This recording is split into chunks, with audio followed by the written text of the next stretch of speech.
Hello everyone, good morning সবাইকে। তোমরা সবাই কেমন আছো?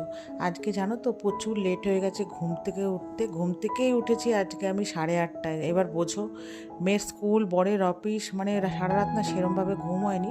তো হুড়োপুটি করে উঠেছি, উঠে এবার শুধু মানে মানে কোনো দিকে কি করব বুঝতে পারছি না, চারিদিকে মনে হচ্ছে সর্ষে ফুল। তো যাই হোক, তো প্রথমেই আগের দিন তো রাতে চানা মশলা ভিজিয়ে রেখেছিলাম মেয়েকে আর কি দেবো, তো সেটাই আর কি মেয়েকে করে দিলাম।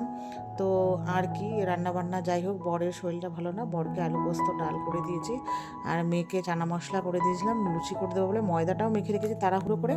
মেয়ে বললো, মা আমি আজকে আর লুচি নেবো না, তুমি আমাকে ভাত, চানা মশলা আর হচ্ছে তোমার শসা পেঁয়াজ দিয়ে একটু লঙ্কার গুঁড়ো লেবু দিয়ে একটু মেখে দাও। তো আমি সেটাই করলাম, আমি যাক, মেয়ে একটু হালকা টিফিন চেয়েছে, হালকাই করে দিই। তো মেয়ে ওই খাবে না বলে লুচি বা পরোটা আমিও আর নিজের জন্য বানাইনি। তো তারপরে আর কি স্নান ধান করলাম, ঘরের যা কাজ ছিল, ঘর ঠর পরিষ্কার করা, ঘর মোছা, তারপরে স্নান ধান করে পুজো টুজো দিলাম। তো দেওয়ার পরে আর কি নিজেও বসে রয়েছি। তারপরে হঠাৎ দেখি আকাশটা কেমন কেমন করছে।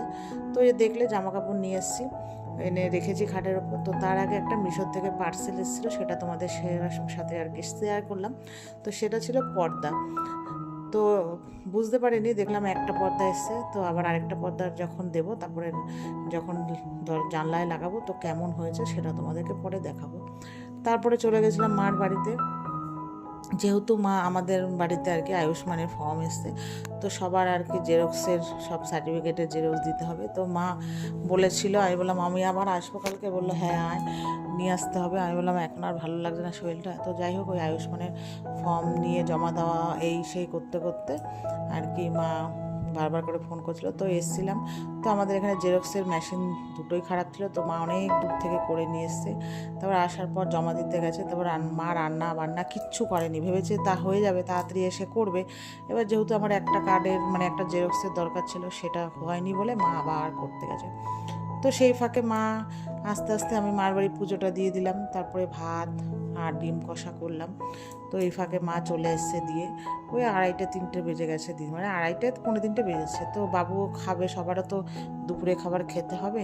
তো মা বলেছিল যে ভাত আর কি কম পড়ে যাবে। তো মা বললো আজকে কি একাদশী করবি? আমি বললাম সেটা আবার কি? বললো চল আমি আর তুই লুচি খাই। আমি বললাম ঠিক আছে। তো সেই লুচি আমিও চানা মশলা করেছি, মাও করেছে। তো চানা মশলা লুচি দিয়ে খাবার পর বাড়ি চলে এসেছি। তো মেয়ে যে স্কুল থেকে ভাই নিয়ে এসছে। তো এই চলো, এই পর্যন্তই আজকে।